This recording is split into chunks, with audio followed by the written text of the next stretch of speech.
Good morning. It's good to be here again. I haven't preached since last year. Yeah, it's been a long time. I'm excited about being here this morning and being able to give a sermon. And I hope everything I have to say is something that is edifying and beneficial and that we could use. Let's start by saying that when we were doing the interview process and we were visiting multiple churches and sending a lot of resumes out and having all of those countless nights of interviews, I remember Kelsey, and by the way, everything I'm about to say about Kelsey, I have her permission. Although she would say that I would do it anyway. But that's not besides the point.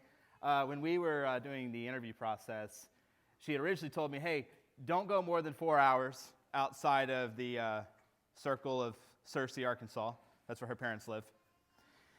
And so we started there, and we just really didn't find the right fit. Nothing came of it, and so then we widened it. And then same thing happened again, and we widened it again. And all of a sudden, we're on the East Coast, and we're talking to a couple of different churches on the East Coast. And Kelsey told me prior to coming here and visiting, she goes, I know you like this church, Tim. I know that there's a lot of good things about this, but there's like a 10% chance I'm signing off on going to South Carolina. And I was like, okay, you know what? That's fine. We're going to do they bought the plane tickets. We're going, Kels. And we're going to do this for real. We're going to give them our absolute best effort and to really consider it. So we did, and well, we loved you guys. And obviously I'm standing here, so we made that choice. But I remember when Kelsey said, she goes, I want to go. I want to go to South Carolina. I don't know what to tell my parents. And it was probably over a week or two. I think it's closer to 2 weeks that she sat there, and every night I would ask her, I was like, hey, did you tell your parents? Not yet. I'm getting to it. I plan to call them tomorrow. And this went on and on and on, and finally she had to have that conversation. It was stressful. For me, I was in a different predicament, but a similar predicament, I guess. There was a church in North Carolina that I really liked. Obviously, I chose you guys, and so please don't take any of this and think that I promise I want to be here. But there was an individual up there that I really liked a lot, and he was someone who I just, have you ever met someone you just kind of click? It's just a match made, and there was a person up there who's a minister, and I really liked him a lot, and I just really loved our time together. But for other reasons, I thought that this church was a better fit, and there was so many people here that I really wanted to be with. So we made the right decision, but I remember thinking, oh man, I have to call that person. And I have to tell them I can't take the job. And some people it was easy to do that with. But this particular person, I think I waited about a week to be able to finally make the phone call. And I cringed, and I'm like, hey, I started talking. He goes, you're not taking the job, are you? I'm like, no, I really can't. It was a hard conversation. Have you ever had a hard conversation that you dreaded? Have you ever had sleepless nights waiting a week or two at a time to be able to go and do something? You know you have to do it. You know it's a conversation you have to have. But man, it's hard. And it could be because of the consequences of that conversation, or it could just simply be like I just had, where I just didn't want to let somebody down that I really cared for, that I really clicked with, and that we had built a relationship even in the brief time that we had been together. Well, today, I'm going to look at another story that's just a tad bit more consequential than me telling a minister no or Kelsey telling her parents. And that is Nehemiah, who is going to go before the king and has something very important to say, and he's stressed, he's worried, he's disheartened by it. And so I'm going to start off by reading Nehemiah chapter 1, beginning in verse 1. And I do apologize, that is small on the screen as I'm looking at this, or at least my view here. It says, the words of Nehemiah, son of Hachaliah, in the month of Kislev in the 20th year, while I was at the citadel of Susa, Hananiah, one of my brothers, came from Judah with some other men, and I questioned them about the Jewish remnant that had survived the exile, and also about Jerusalem. They said to me, Well, those who survived the exile and are back in the province are in great trouble and distress. The wall of Jerusalem is broken down, and its gates have been burned with fire. When I heard these things, I sat down and wept. For some days I mourned and fasted and prayed before the God of heaven. Then I said, Lord, the God of heaven, the great and awesome God who keeps his covenant of love with those who love him and keeps his commandments, let your ear be attentive and your eyes open to hear the prayer your servant is praying before you day and night for your servants, the people of Israel. I confess the sins we Israelites, including myself and my father's family, have committed against you. We have acted very wickedly towards you. We have not obeyed the commands, decrees, and laws you gave your servant Moses. Remember the instruction you gave your servant Moses, saying, if you are unfaithful, I will scatter you among the nations. But if you return to me and obey my commands, then even if your exiled people are at the farthest horizon, I will gather them from there and bring them to the place I have chosen as a dwelling for my name.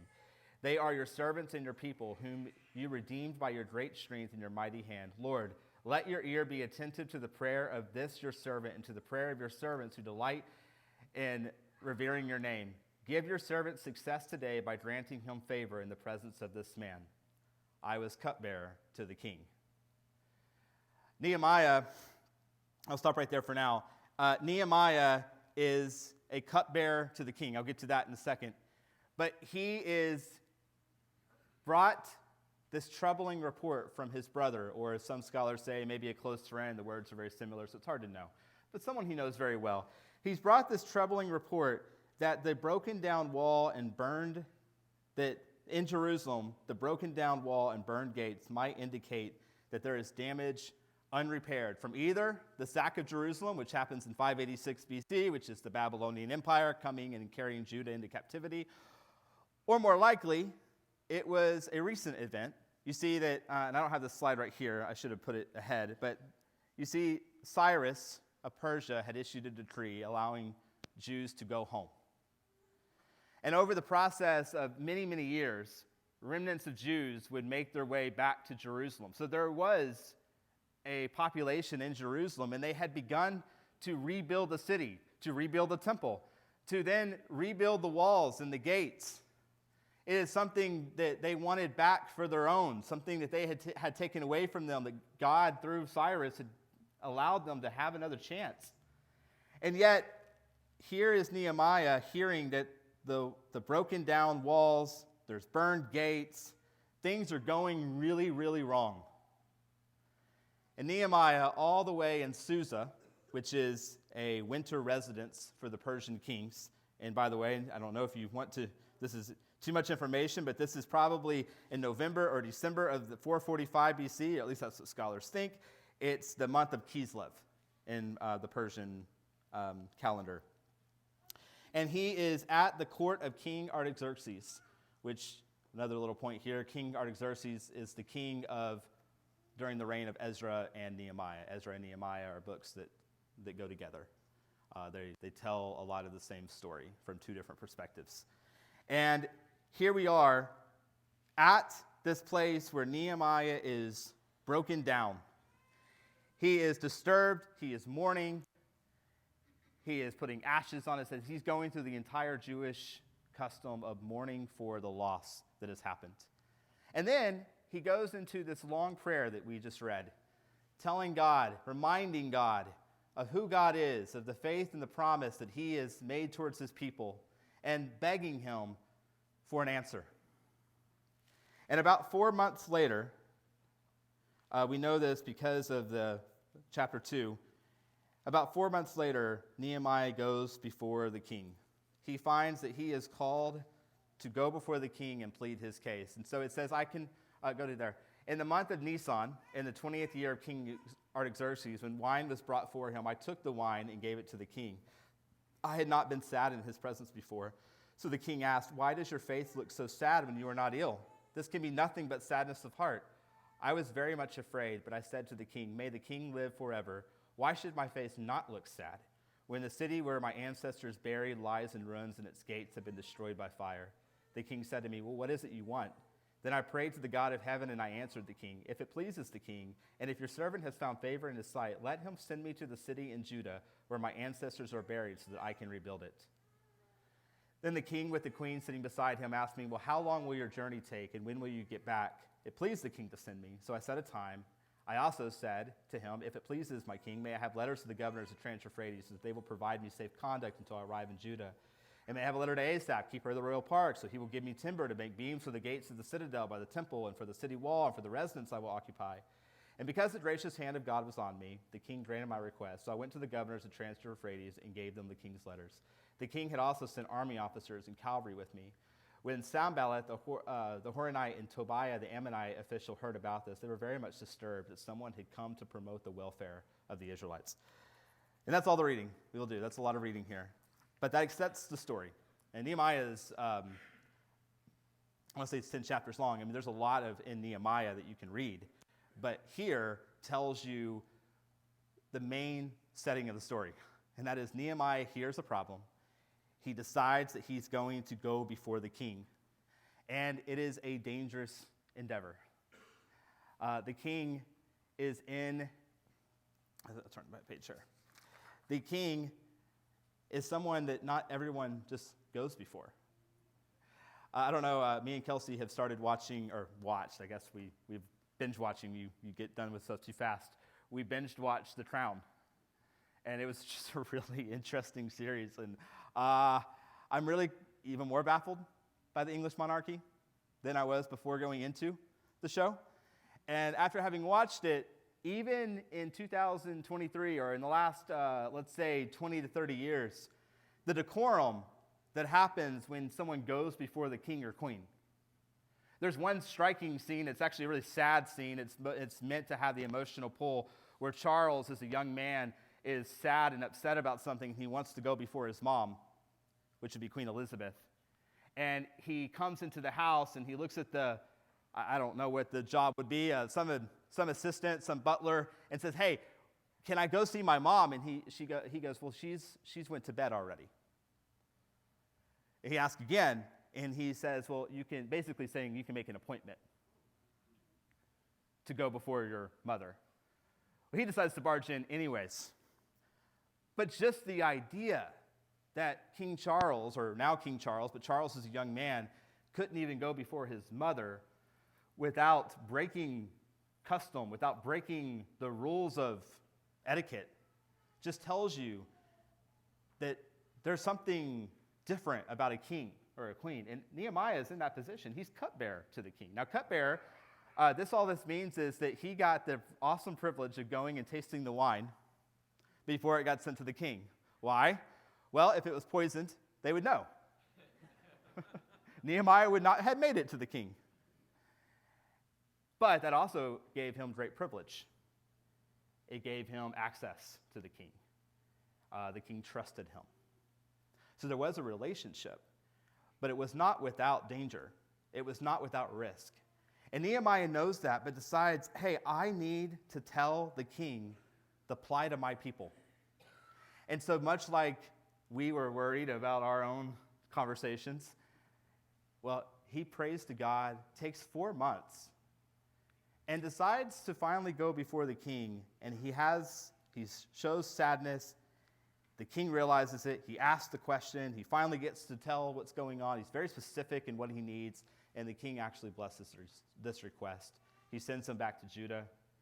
He actually makes him governor of Judah and allows him the power and the authority to overturn laws and to be able to help his people out. And in so many ways, the reason, of course, I believe that God inspired all of this, and I believe that God always had a hand with his people, but he worked through Nehemiah. And Nehemiah is one of the great reasons why Jerusalem was reoccupied, why there was a temple and a Jewish community when Jesus came to be several hundred years later. Nehemiah is a very important person. As this morning, I just want to go through a few things that I see in Nehemiah, because I look at Nehemiah and I see a fantastic leader, someone that I think every one of us needs to emulate. First of all, and you can skip that timeline. I should have had that before. So let's go to this one here.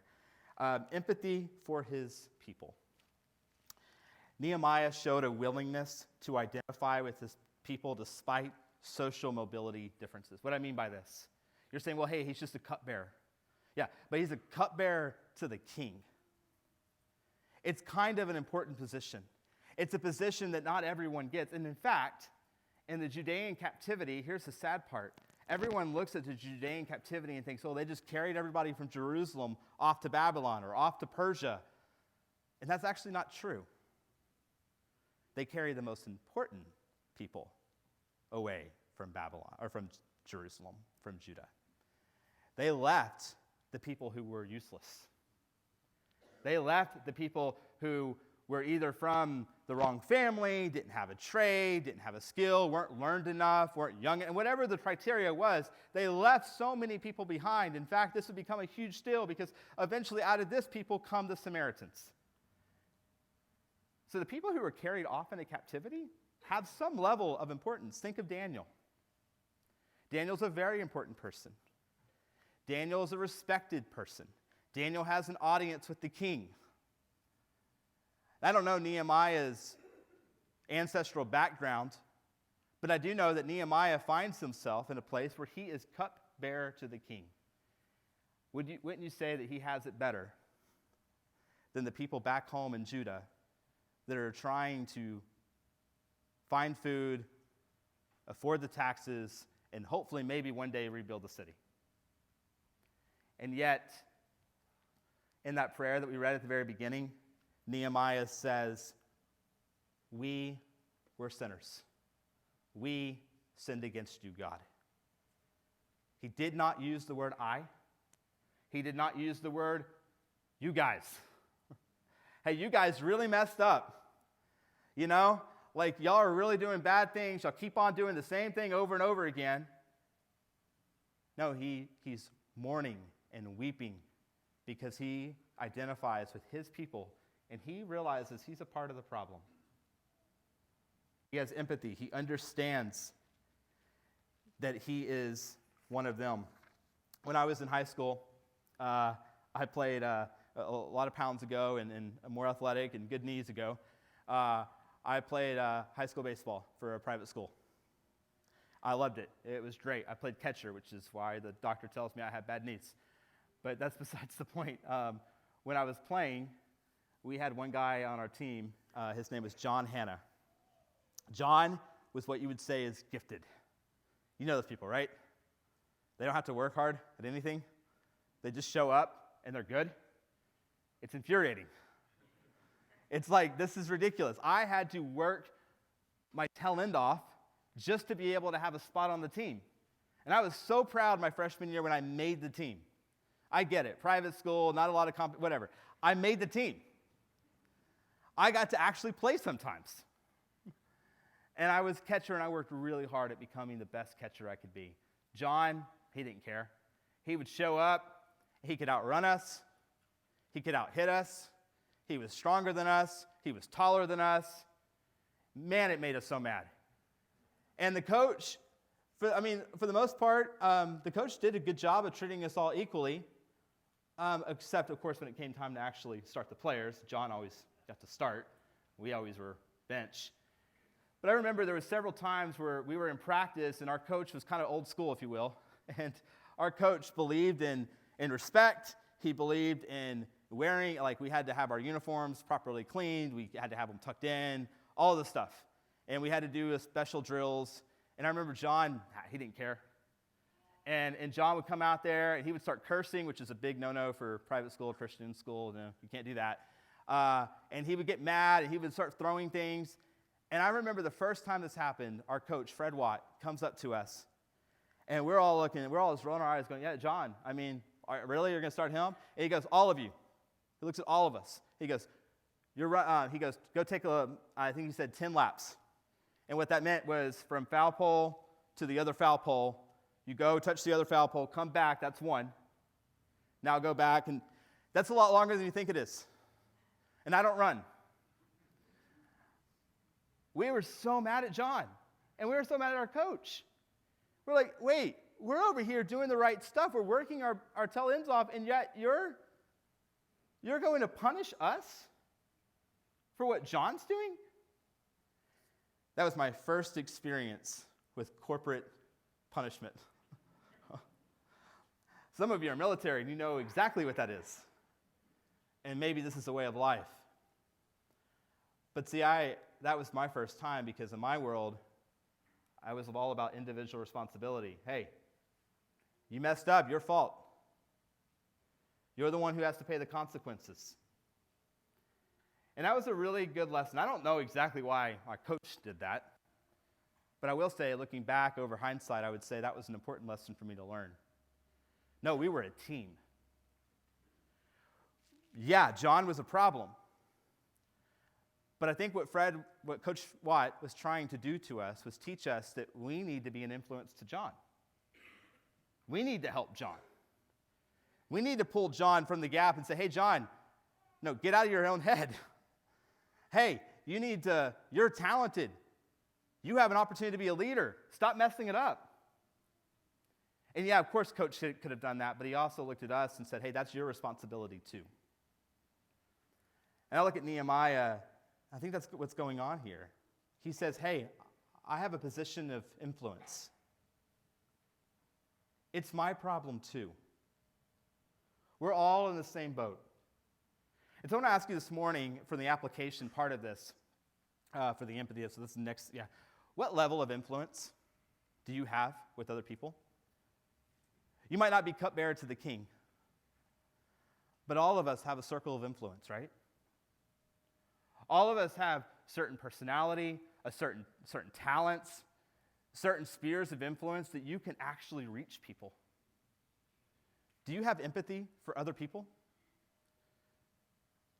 Do you use your role, your talents, your job to be able to reach out? The second thing that I think Nehemiah does is corresponds with the first, and that is he had grace for his people. And again, I know this sounds a little bit redundant, but Nehemiah was serving those who sinned against God. He was even serving those who would undermine his work. Some of the people undermining his work were actually Jewish people. And yet, he was uncompromising in his loyalty. And he refused to give up. He kept on helping people for people that probably did not deserve it. I think of growing up in the church that I grew up with. I love my church. I feel like I say a lot of negative. So I grew up in the anti-Churches of Christ. And in fact, I remember getting to Harding, and they said, anti what? And I was like, yeah, the anti-church. Oh, they're like, oh, yeah, that church down the road. And then they started explaining to me what that church was. I was like, oh, no. That would have been way left of us, way more progressive. We would never have associated with them. And so I realized that when I said anti, I almost had to preface that. I was the anti of the antis. It was a very interesting church. And I do appreciate, I just want to say one good thing here is, the good thing is I learned a lot of Bible. I learned a lot about God. Problem is, I didn't learn much about love. We weren't very loving towards other people. We were loving if you did everything right. If you checked the boxes on the silent, invisible checklist, if you showed up to the services, if you gave money, if you wore a suit and tie, if you read the King James. These are, let's say, all of these maybe were worth a point. I don't know what the point system is here, but, you would just get another merit. Okay, we're doing better. You're moving up the board. But two things here. We weren't great with visitors, and we never kept visitors, partly because we would look at them and we would immediately judge them and go, oh, you're from Porter. Nothing good comes out of Porter. Oh man, you have long hair? Oh, there's a motorcycle out there? That can't be good. I remember the time that there was tattoos and someone was wearing a sleeveless shirt, and I think one of our elders asked him, hey, you either need to cover it up or go on out. Now, we had good reasons. I say good reasons. They had good reasons for it. They wanted to maintain purity. They wanted to maintain, we are going to be the best example of godliness we can be. But they missed the point because they didn't love sinners. They didn't love, and what we didn't realize is we were just like that. We were judgmental. We weren't very loving. And we also had a policy of you could only get so far. My parents, I think I've said this before, my parents did not grow up in the church. They got baptized right before they had me. They had me, and they decided to go to church. And so they were very faithful for 15 years at that church. And I remember about 12, 13 years in, my dad had been deacon. And, that was a big thing because I was deacon's child. It was a little bit lesser than elder's child, but I still felt like I was some sort of privilege in the weird hierarchy of churches.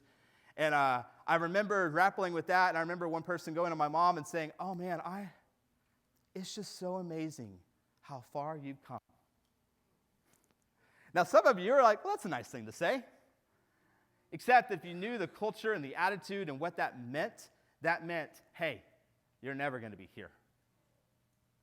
You're doing good, but you're here. We won't accept you into this elite level of generational Church of Christers. I battled the same thing at Harding. I remember at Harding having to explain, hey, I don't have grandparents and great-grandparents and great-great-grandparents who came here. I had never even heard of the school 2 years ago. And I remember having to explain that. And it was, of course, less judgmental, but there was still that. Hey, where are you from? Where's your family?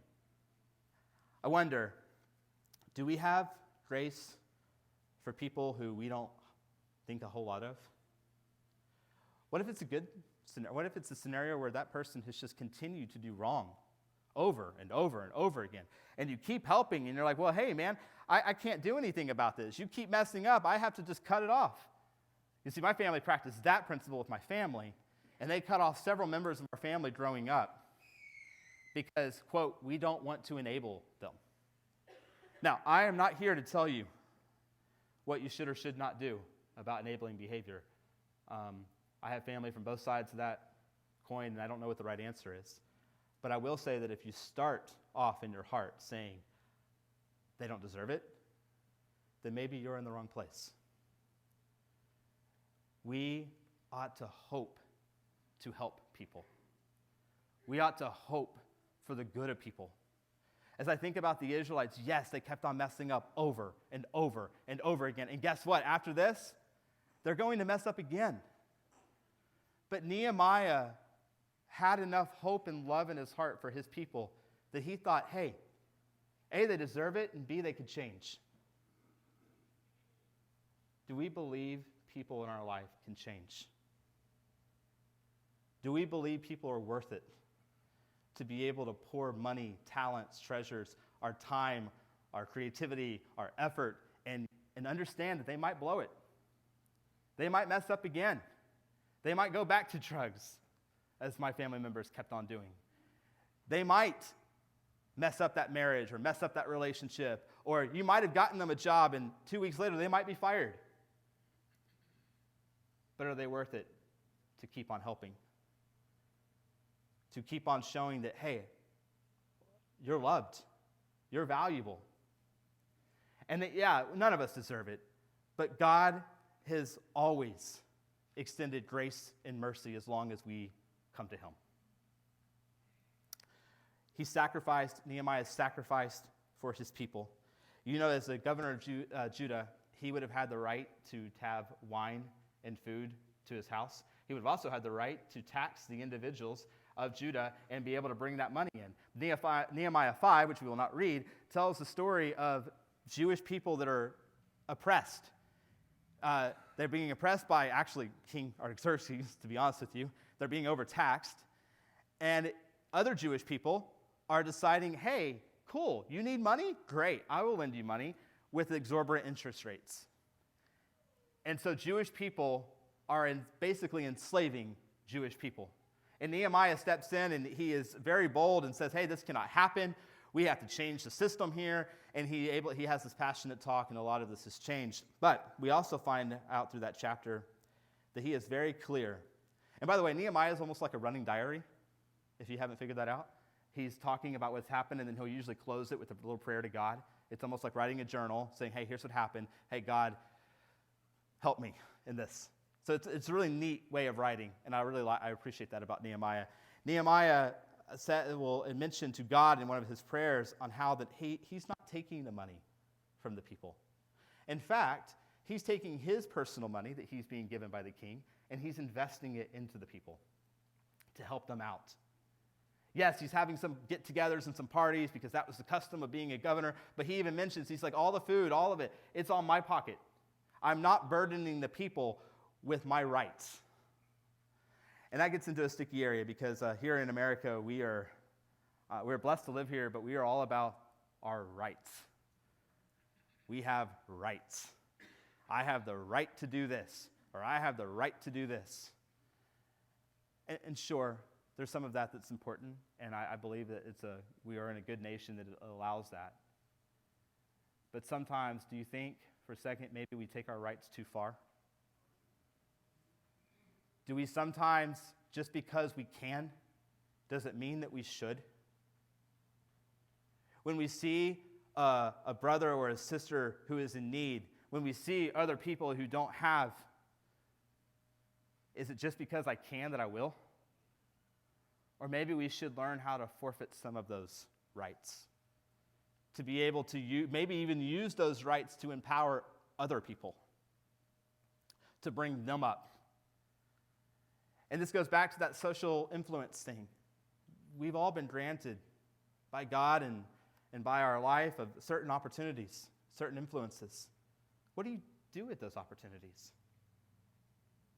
Are you using them to bless other people, or is it just about you? Nehemiah is a wonderful example of using that for other people. Finally, I want to get to go one more slide. The next slide would be he was a leader for his people, and I'll go quickly through this. I first want to say that he had a relationship with God. That's number one. What makes a good leader? I believe relationship with God. Several months ago, I talked about Mary and Martha. We talked a lot about that. I told my story from Harding of meeting someone I was really infuriated with because he's so good, so talented, kind of like the John story. And I remember that realization, that aha moment, when I realized I knew a lot about God because I studied Harding and had a lot of studying theology. But you know the most infuriating thing in the world? This other person, he knew God. And so I really couldn't get mad at him for the successes he was having. I really couldn't be jealous at him. He had a relationship with God, and that's always stuck in the back of my mind. I'm going, Tim, it's not about how much I know or how talented I am. It's about relationship with God. It's about relationship with others. And yeah, sometimes it's imperfect, but that's okay. Do you have a relationship with God? That's the only way that Nehemiah knew he needed to wait 4 months, by the way. It's the only reason why he understood the wisdom to go before the king and what to ask. Secondly, he did demonstrate wisdom and strategic planning. A good leader does those things. If this had been me, I'm just being honest with you, and probably Len could attest to this, and I know my wife can. I have an idea, I run. I'm like, hey, I have this idea. It's really cool. Here's this and this. And they're like, well, have you thought about it? I mean, not really. I mean, I'm going to put some thought to it, but I just want to tell you, I want to bounce it off of, that's my personality. My personality is I have an idea, I want to share it, and I have to learn how to rein that back in. Strategic planning means, hey, I'm going to think about this. I'm going to meditate on this. I'm going to pray about it. Nehemiah waited 4 months before he went before the king. And no, I don't think it's because of like me and Kelsey at the beginning of the story that he was so afraid to do it that he was putting it off, even though he does say he was afraid. I believe that it was waiting on God's timing and understanding when would be best to go before the king. He was pragmatic. He was flexible. You'll see this throughout Nehemiah if you read the rest of the story. He'll have a problem, it'll come up, and he'll find a solution. He'll put people to guard the gates. He'll tell different people to do different things. He'll have different resources brought in. He does many things over and over again to demonstrate that he's pragmatic. He's also flexible. He's flexible in understanding that things change. The needs are not the same everywhere. He understands that you might have a plan, but a plan can only carry you so far. You have to be willing to adapt. And my favorite, he was a people person. Now, I don't know Nehemiah's personality. Maybe he was the most comforting, loving, energetic, charismatic person that ever lived. He might have been a very quiet guy who hardly had anything to say. I do know he loved people, though. He loved people. He loved his people. Not that he didn't love everyone, but he loved his people. He was empathetic. We already talked about that. He was open. His openness is on display that he was crying and mourning over the plot of his people. The plight of his people, I guess.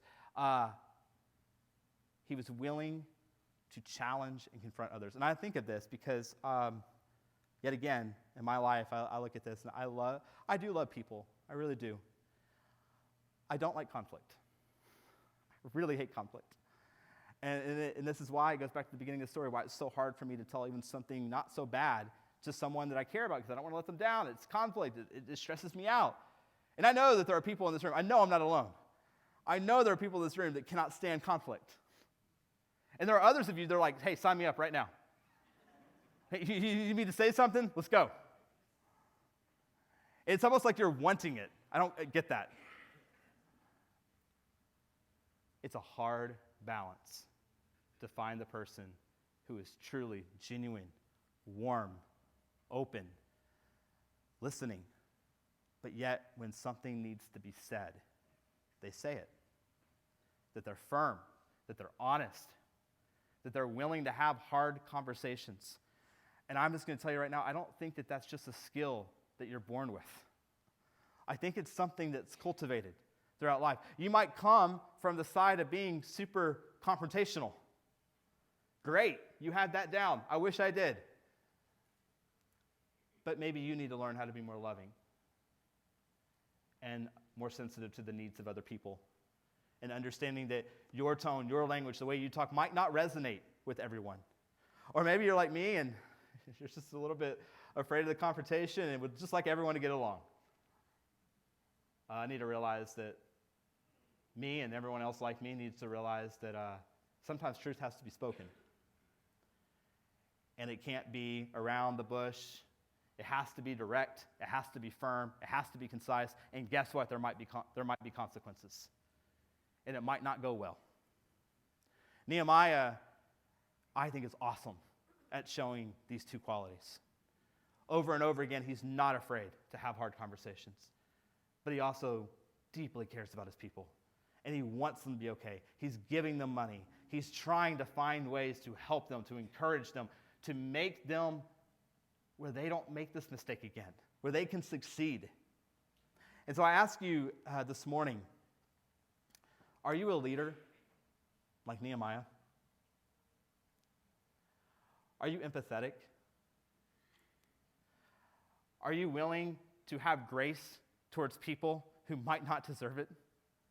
Are you willing to sacrifice of yourself, your safety, your finances, your time, even your reputation? People accused Nehemiah of a lot of things throughout that book.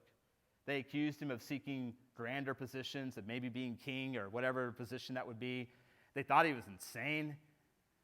And guess what? If you live the life of God, people are going to think weirdly of you too. And they're going to accuse your kindness of being self-motivated. They're going to accuse you of having personal ambition that might not be true. Are you willing to take a hit on your reputation and the way people think of you in order to bless other people and ultimately to follow God? I'll leave it there for today. But I really was encouraged by reading through Nehemiah. And I think that in 2023, as we strategically plan for the future of this congregation, as we try to reach more broadly here in the city of Somerville, and of course our ultimate goal is the whole world as a church, I believe that we could use more Nehemiahs. We could use people who are intentional leaders who are wise, who know God, not just know a lot about God, and who love people enough to both be there for them, to weep when they weep, to laugh and rejoice when they rejoice, but also to be able to have hard, difficult conversations because we love them. God bless you. And if there's anyone here that has not been baptized, is not a part of this church, all I ask is why would you not be a part of a family that is able to love each other and to help each other throughout life? If you need to know more about that, if you need to know more about Jesus and what baptism is, there are many people here, including myself and Len and the elders and a number of individuals who would love to have that conversation with you. If you're here this morning and, hey, you've been in church your whole life, but somewhere along the way, maybe you lost that compassion for other people. Or maybe you just need a reminder of being more intentional about being a leader in your sphere of influence. If that's something that you would like to have prayed for you by one of the elders or myself or Len or whoever else, please come and stand as we sing the song selected.